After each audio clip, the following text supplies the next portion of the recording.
Oh, hey. Snuck up on me there. G'day, Keithy here. Thanks for joining me. Welcome to another episode.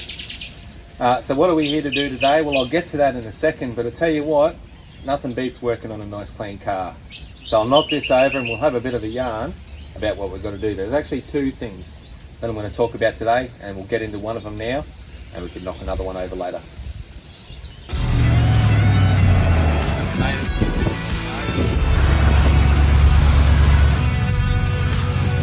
Couldn't go without checking this out. Right, we're preparing tyres now.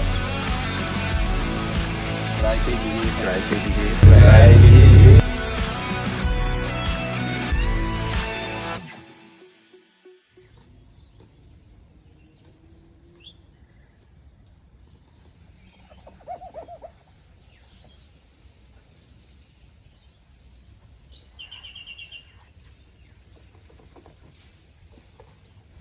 Alright, so there's actually three things that I want to do. You probably can't see it, you'll never see it, and I'm not going to film it because you'd just probably get bored watching it anyway, but I lent my car to someone years ago and they decided it was a good thing to park it underneath bore water.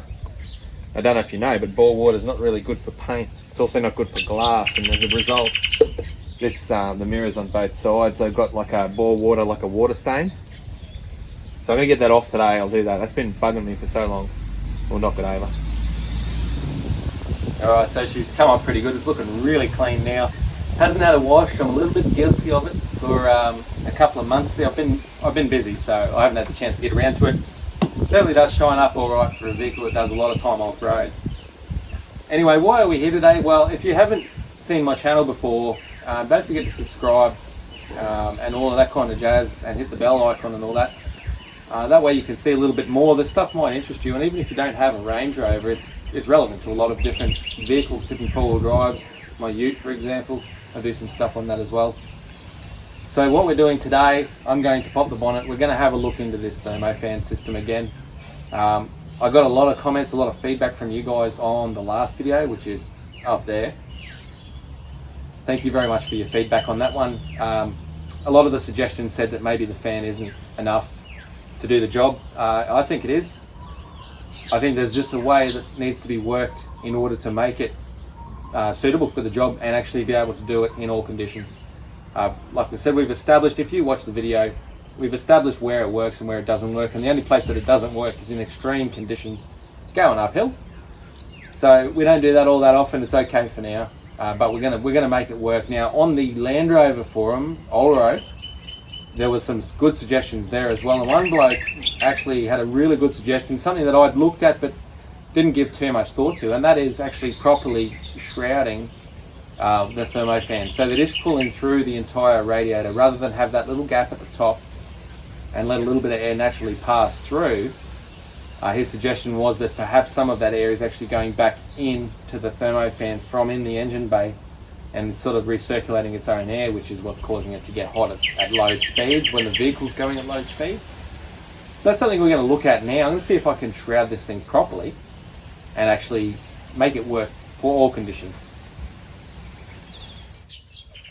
So you'll see here the suggestion from the Land Rover forum suggests that this gap just up here on top of the radiator is actually what's allowing the air to get recirculated back around through the Thermofan, and that I need to shroud it. So that's what needs to happen now, and we can go and do a little bit more testing up on Mount Stewart and see if that actually solves the problem. Alright, so another thing that I mentioned was one of two issues. It's not issues as such, but things that I want to really look at the moment on this thing. First one, we've said Thermofan, obviously we want to get that thing optimized, working perfectly, but the second thing is this LPG. So I've got all this LPG system here, and you can see all the wires and cables and fuel lines and all that kind of stuff on here. It actually makes the engine bay look really cluttered, but I tell you what, it's a good thing on gas. The car runs very, very well, very clean, sort of extends the life of the spark plugs and keeps everything inside the motor very, very clean. But unfortunately at the moment I've got something going on here. There's a gas leak somewhere on here now. You can see there's hoses, there's a filter here, there's all kinds of bits and pieces for this gas system going on. Now I need to find out where the leak is before I run it again. So that means I'm going to need to start the car up and check all this kind of stuff out. But I won't do that in this video. So this one we're going to focus on this Thermofan, but I tell you what, watch on, because I'm going to be working on this gas system as well. given that at the moment up here, just regular unleaded's around $1.68 a litre, which is very expensive for where we are. And LPG is sitting only around $1 a litre, so it's much cheaper to run on gas, and I'm sort of thankful this is here. But I'm not out of the woods yet because I can't use it until I've managed to get this thing working without leaks, because we don't want any fires in here. That's the last thing we really want. Anyway, let's continue on with this fan. Let's get the shrouding set up. So we need to go for a drive, get some bits and pieces so that we can fix up all the shrouding here and make this system actually work properly. And we'll go and give it another test. Alright, so in the quest for the bits for this thermofan thing, we got to come to sort of like the man's favourite shopping centre. Let's have a go. Alright, so a trip to Bunnings is never complete without getting more than you ever need. So I've got some more stuff in there, but I've also got this. So this is just a seal around the outside edge of the fan. This handy seal, generic brand. We'll have a go, see if it does the job. And I did a bit of a Rolfe Harris. See how this goes as well. So I'm going to cut this. It's just a bit of sheet metal essentially for this tiny little gap at the top of the thermofan there, and see if I can stop any path of air to come back into the radiator from in the engine bay. So we're going to seal it up basically, see if that makes a difference, see if we can go up and do old Mount Stewart and not have any problems with the temperature. Alrighty, so like as you can see, the afternoon is coming to an end, but this is what I did make up, and it's a bit derogatory at the moment, but I will clean it up and make it look a little bit better. And that goes in the little free spot on top of the thermofan just to clear that little air gap. It actually sits like that, so that's the top part of the fan there. What I've done for now, I'll show you and can explain what we're going to do, and tomorrow we're going to have a go. Okay, so here's what I've done for today. I've actually pulled the entire fan out. I've got this foam underneath all sides of the fan, top, bottom, sides, everywhere. Now this is where that little frame is going to go that I made up. Little shield, whatever you want to call it, out of sheet metal. For now, all I've done is put a bit extra foam in here to fill these gaps in, just as a filler. And what I will do is I'll go out tomorrow and we'll do this test up on Mount Stewart and see if it works as it is. I've just established that there is no air gaps in here at all. No air can get back in from the engine bay, so everything's going to come from the front of the car and then go through here. So tomorrow we'll go and do our test, and if it proves to be effective, then I will install this. It's all drilled and ready to go, and it will also have this foam on it as well to stop rubbing and vibration and stuff like that. So hold tight for tomorrow, you get to see the results. Alright, so here we go. We've got all the fan stuff done, and as I've showed you, we've got the temporary shroud on there. I've got the other one made up, it's ready to go. Run into two hurdles today. First one is this Optima battery has actually just died on me. It's about just over a year and a bit old, so I'm gonna have to replace that. It died last night actually while we were driving around doing a bit of the old Halloween stuff. Anyway, time for a new battery. That's the second Optima that's only lasted me about a year and a half. Not too good for Optimas there. Actually, I actually thought they were quite a good battery, but I guess they're just not cut out for the heat and for the demands of this engine.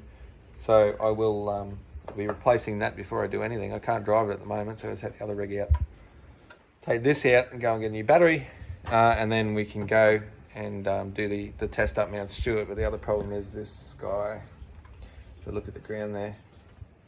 It's actually raining cats and dogs. It's actually pulled up for a couple of seconds now, so a bit of a gap in the rain. I'm going to take this battery out, go and get a replacement for it, and then we can go and have a go at Mount Stewart, and hopefully we get some good results from it. I'd like to do it when it's hot and sunny and whatnot, but I don't think we get the chance. There's no sun around at the moment, so we'll see how we go. All right, here we go. Century, this is an 86 MF, so it's a 900 cold cranking amp battery. Should definitely do the job. It'll fit in that space, so I'm going to put it in now, and then we can go and do this test finally. Temperature out here is just over 30. It's about 32 degrees at the moment. Even though it is overcast, we've got a gap in the rain, so I'm hoping to be able to get that run up Mount Stewart today. Fingers crossed. Let's get it going.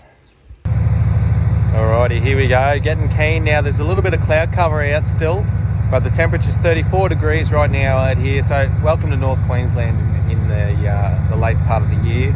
Getting close to our wet season, but it's still hot up here even when it does rain. So it's a good opportunity to go up Mount Stewart. I'm limited with time because I've got to go straight into the school run after this. We got just the thermofan on there. We don't have the aircon thermofans running. So So I've taken the relay out for that, so they will not run under my command. So it's only just the FG Falcon Thermofan in there now. New battery, woohoo! Let's go. Let's see what we can do.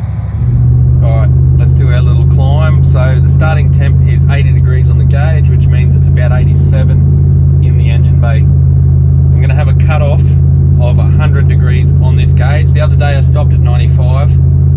I'll let you know where I was when I pulled up the other day at 95 degrees, and we'll compare the temperatures. So it's quite hot outside, 34 degrees at the moment, and the humidity is just through the roof. As you can see, there's a little bit of cloud cover out there. The rain has thankfully pulled up to allow me the opportunity to do this. Let's see how we go. I've got to remember it's a 40 zone, so we're currently at 87. It is coming up, the temp's going up, but we're doing pretty good. It's not racing up like it did the other day. Okay, so here we are. This is where I pulled up about 20 meters up here. So right here, I pulled up here the other day at 95 degrees. We're at 92 now. Just the thermofan, no aircon thermofans are running. So that's a good sign. Just hit 93. Let's see if I can get up to where we went in the OG test back in the day, up there. See how we go with the temperature. Actually come down a degree now. Still 93 degrees. You know, just bouncing to 94 every now and then. This is really good. I'm very, very happy with this so far. If we can keep that under 100 degrees, we're still 93, not going up any higher. Just touched 94. Alrighty, so I am at the OG discussion point on Mount Stewart, a couple of Ks up. I don't know how many Ks it is, maybe 10 Ks up Mount Stewart. I don't even know how far it is. It might be 5. Beautiful view out there. It's a shame that the rain is around, the cloud cover's out. So it's 34 degrees out here right now, and we're at the OG spot right now. We're back in up there.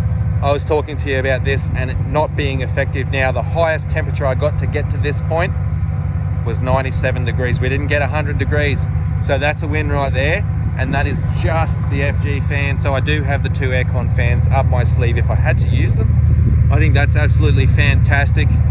Let's go home and we can have a bit more of a yarn about what we're going to do and if I'm going to continue on with this. So if you see those towers there, that is the top of Mount Stewart, the very top. We've got this road here to go, get all the way up there. So we're, I'd say, half to 2/3 of the way up that road now. You see the clouds are hanging quite low. You can't see the top of the tower there. All right, here we go again. This time the difference is I have engaged the aircon thermofan, so I put that relay back in. Let's go and see how different it is. Same day, same conditions. Let's compare. All right, here we go. Starting temp 80 degrees as before, and we've got the aircon thermofans in as well this time. Let's see if they actually have an effect on it. Okay, so we're up Mount Stewart a bit. We're at 87 degrees now. When we get to the OG original halfway stopping point where it was getting hot, I'll tell you what the temperature was. Alright, so we're at the point now where in the previous video I had to pull up at 95, we're at 91 degrees this time. Doing very well with the addition of the aircon thermofans. So we're still at 91 degrees with the aircon thermofans climbing. I should tell you, I've got the car in drive. I haven't got it in sports mode or anything, it's just in drive doing its own thing. The aircon is still running as normal to keep us nice and cool in here because, hey, there's no point sacrificing your own comfort if you can't do what you're going to do.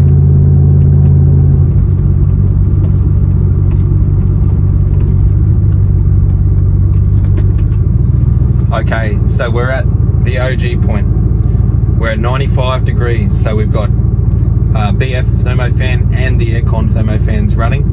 Obviously the BF one is in high speed right now because the temperature's over where it's set to go on, kick in. How good's that? So when we got up here before, we were at 97 degrees, I think, 96, 97, something like that. So we're 2 degrees cooler with the addition of the aircon thermofans as well. That's fantastic news, so it's good. And to tell you what, the news that correctly shrouding the thermofan has actually improved the situation. So it's time now to go and do the school run. I'm going to go get the kids, we'll head home and we'll have a chat about it. What a day. We've managed to achieve what I wanted to achieve, so now I can actually finish off the proper shrouding instead of using the temporary the shrouding that I made up just to get things going and test it out to prove the point. Anyway, I'm very, very happy with that. I'm hoping that you guys enjoyed the video as well and took something from that. Don't forget to do the old chilling with Keithy on Facebook. If you want to catch up, you can go over to Instagram as well, Keithy_wager there, and you can catch up with me. Don't forget to subscribe here and do all that kind of cool stuff, and I really appreciate your time. Hope you've enjoyed the video, and we'll catch you next time.